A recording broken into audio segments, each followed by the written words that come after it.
you hopefully have a little intuition now on what a double integral is, or how we go about figuring out the volume under a surface. So let's actually compute it, and I think it'll all become a lot more concrete. So let's say I have the surface z, and it's a function of x and y, and it equals x y squared. It's a surface in three-dimensional space, and I want to know the volume between this surface and the xy plane, and the domain in the xy plane that I care about is x is greater than or equal to 0 and less than or equal to 2, and y is greater than or equal to 0 and less than or equal to 1. And let's see what that looks like, just so we have a good visualization of it. So I graphed it here, and we can rotate around. This is z equals xy squared. And this is the bounding box, right? X goes from 0 to 2. Y goes from 0 to 1. So we literally want this. You could almost view it the volume, well, not almost, exactly view it as the volume under this surface, between this surface, the top surface, and the xy plane. And I'll rotate it around so you can get a little bit better sense of the actual volume. Let me rotate it. Now I should use the mouse for this. So it's this space underneath here. It's like a makeshift shelter or something, and I can rotate it a little bit. So you can see whatever's under this, between the two surfaces, that's the volume. Whoops, I flipped it. There you go. So that's the volume that we care about. Let's figure out how to do it, and we'll try to gather a little bit of the intuition as we go along. So I'm going to draw a not as impressive version of that graph, but I think it'll do the job for now. Let me draw my axes. That's my x-axis. That's my y-axis. And that's my z-axis. X, y, z. And we're going, x is going from 0 to 2. Let's say that's 2. Y is going from 0 to 1. And we're taking the volume above this rectangle in the xy plane. And then the surface, I'm going to try my best to draw it. I'll draw it in a different color. I'm looking at the picture. At this end, it looks something like this. It looks something like this. And then it has a straight line. Let me see if I can draw this surface going down like that. And then if I was really good, I could shade it. It looks something like this.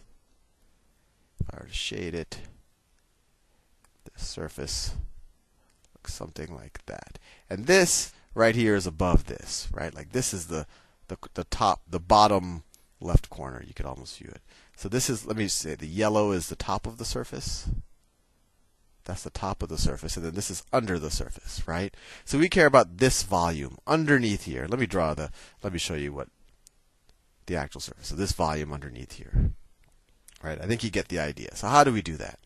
Well, in the last example, we said, well, let's pick an arbitrary y, and for that y, let's figure out the area under the curve. So if we fix some y, when you actually do the problem, you don't have to think about it in this much detail, but I want to give you the intuition. So if we pick just an arbitrary y here, so on that y, we could think of it, if we have a fixed y, then the function of x and y, you can almost view it as a function of just x for that given y. And so we're kind of figuring out the value of this, of the area under this curve. Right? You should view this as kind of an up-down curve for a given y. So if we know a y, we can figure out then, for example, if y was 5, this function would become z equals 25x, right? And then that's easy to figure out the value of the curve under. So we'll make the value under the curve as a function of y. We'll pretend like it's just a constant. So let's do that. So if we have a dx, that's our change in x. And then our height of each of our rectangles is going to be a function, is going to be z. The height is z, which is a function of x and y. So we can take the integral. So the area of each of these is going to be our function, xy squared. I'll do it here because I'll run out of space. Xy squared times the width, which is dx. And if we want the area of this slice for a given y, we just integrate along the x-axis, right? We're going to integrate from x is equal to 0 to x is equal to 2.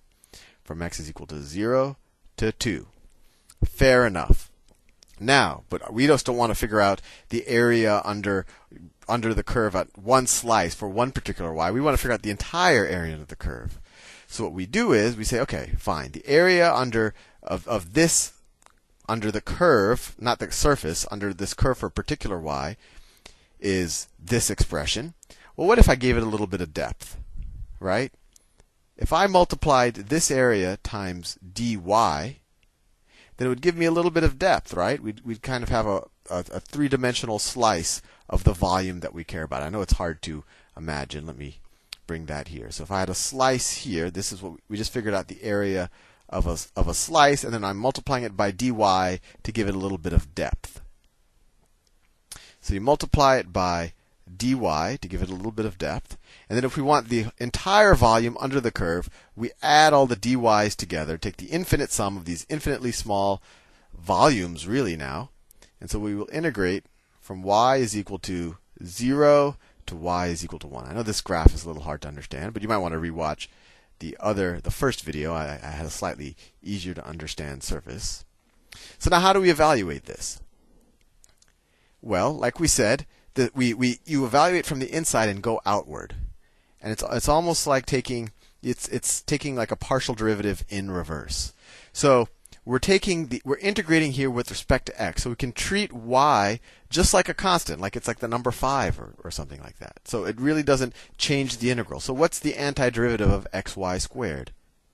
Well, the antiderivative of xy squared, I want to make sure I'm color consistent.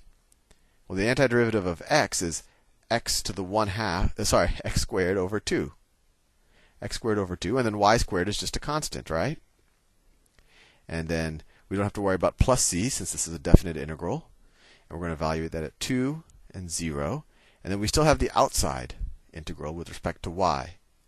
So once we figure that out, we're going to integrate it from 0 to 1 with respect to dy. Now what does this evaluate? We put a 2 in here. If you put a 2 in there, you get 2 squared over 2. 2 squared over 2. Well, that's just 4 over 2. So it's 2y squared. 2y squared minus 0 squared over 2 times y squared. Well, that's just going to be 0, so it's minus 0. I won't write that down because hopefully that's a little bit of second nature to you. We just evaluated this at the two endpoints, and I'm short for space. So this evaluated at 2y squared, and now we evaluate the outside integral. 0, 1 dy. And this is an important thing to realize. When we evaluated this inside integral, remember what we were doing? We were trying to figure out for a given y what the area of this surface was. Well, not this surface, the area under the surface on this kind of, for a given y, right? For a given y, that surface kind of turns into a curve. And we've tried to figure out the area under that curve in the traditional sense, right? So this is going to be this ended up being a function of y. And that makes sense because depending on which y we pick, we're going to get a different area here because obviously, depending on which y we pick, the area, kind of a wall drops straight down, that area is going to change. So we got a function of y when we evaluated this, and now we just integrate with respect to y, and this is just plain old vanilla definite integration. What's the antiderivative of 2y squared? Well, that equals 2 times y to the third over 3, or 2 thirds y to the third. We're going to evaluate that at 1 and 0, which is equal to, let's see, y 1 to the third times 2 thirds, that's 2 thirds, minus 0 to the thirds times 2 thirds. Well, that's just 0. So it equals 2 thirds.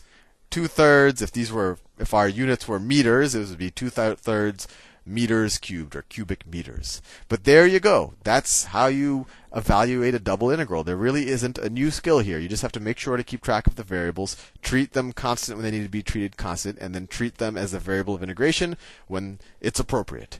Anyway, I will see you in the next video.